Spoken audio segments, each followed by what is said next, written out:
Hi there. We are talking about section 3.4, optimization and elasticity of demand. First video, we're going to attempt to talk about using the extreme value theory, extreme value property to find absolute extrema.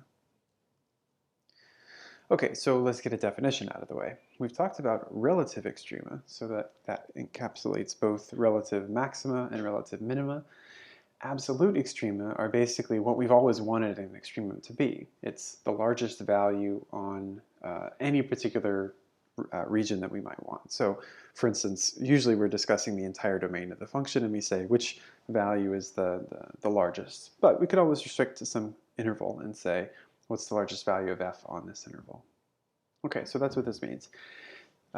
There's the actual output. F of c is the maximum thing. The input c is the value that gets us there. So if this is f of c is an absolute maximum if it's larger than or equal to every other value in this interval that we're considering. So an absolute minimum is the same deal, except for minimum, of course. So now we just reverse the direction of this inequality. So now instead of f of c being greater than every other point, f of c is now less than or equal to every other point. So just a quick example from a picture. We've got our function defined on, it looks like from 1 through 12, maybe it continues on.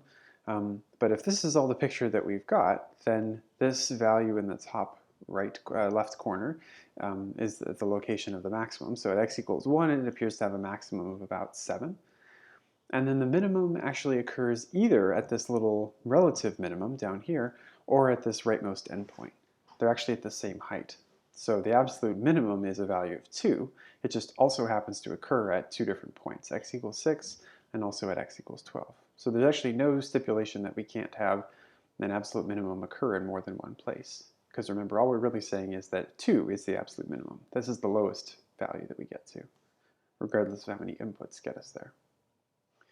So the extreme value theory, extreme value property, that's the second time I've wanted to say that instead, tells us that if you want an absolute extremum on some closed interval, then you look in one of two places. You either look at critical points, which we've already done. This is where the derivative is 0 or it's undefined, but f is defined. Or you look at an endpoint. And that's actually the new thing that we're bringing to this. So all we have to do is find critical points, but then we also have to compare endpoints when what we want is an absolute extremum of some function. So let's try this with a formula rather than just a picture.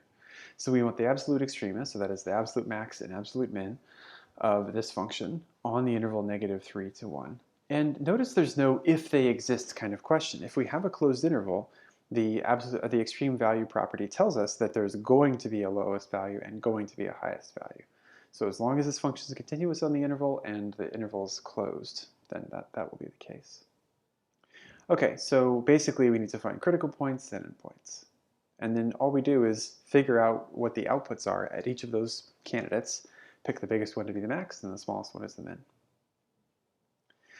So the hardest math piece that we have to consider is finding the critical points, and that involves the derivative in this case. So f prime is the derivative of x squared over quantity x minus 2.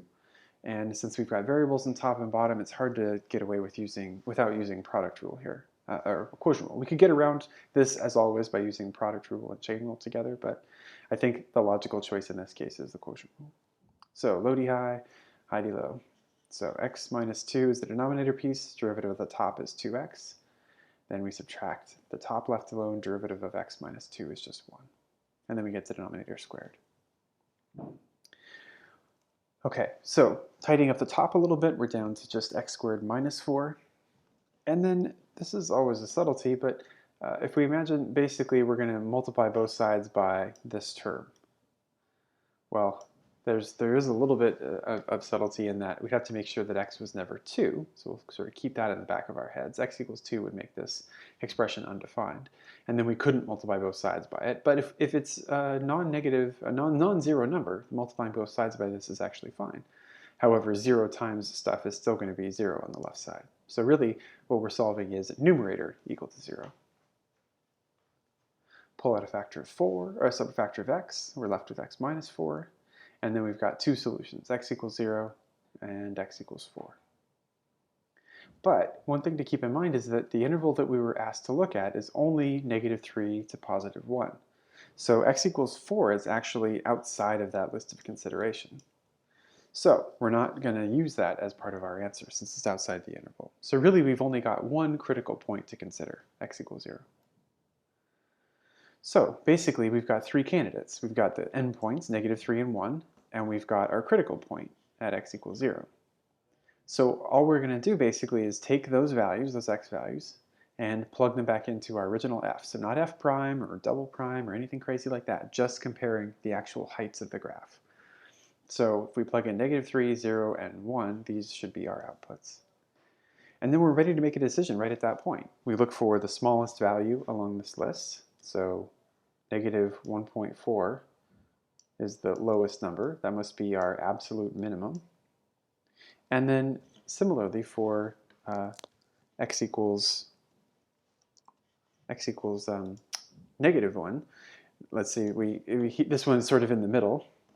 And then at x equals 0, then we've got an output of 0. And although it seems odd to have 0 be a maximum value, everything else is negative. So this is actually our smallest. So what we conclude is that absolute max is at a value of 0, so that's the output, attained at x equals 0 by coincidence. The absolute minimum is -1.4, that's the output, and that's attained at x equals -3. So that gives us an idea of how to find an absolute extremum, either from a picture or from a function like we just tackled. We'll be back in the next video to talk about a couple of special circumstances where we optimize in economics. See you then.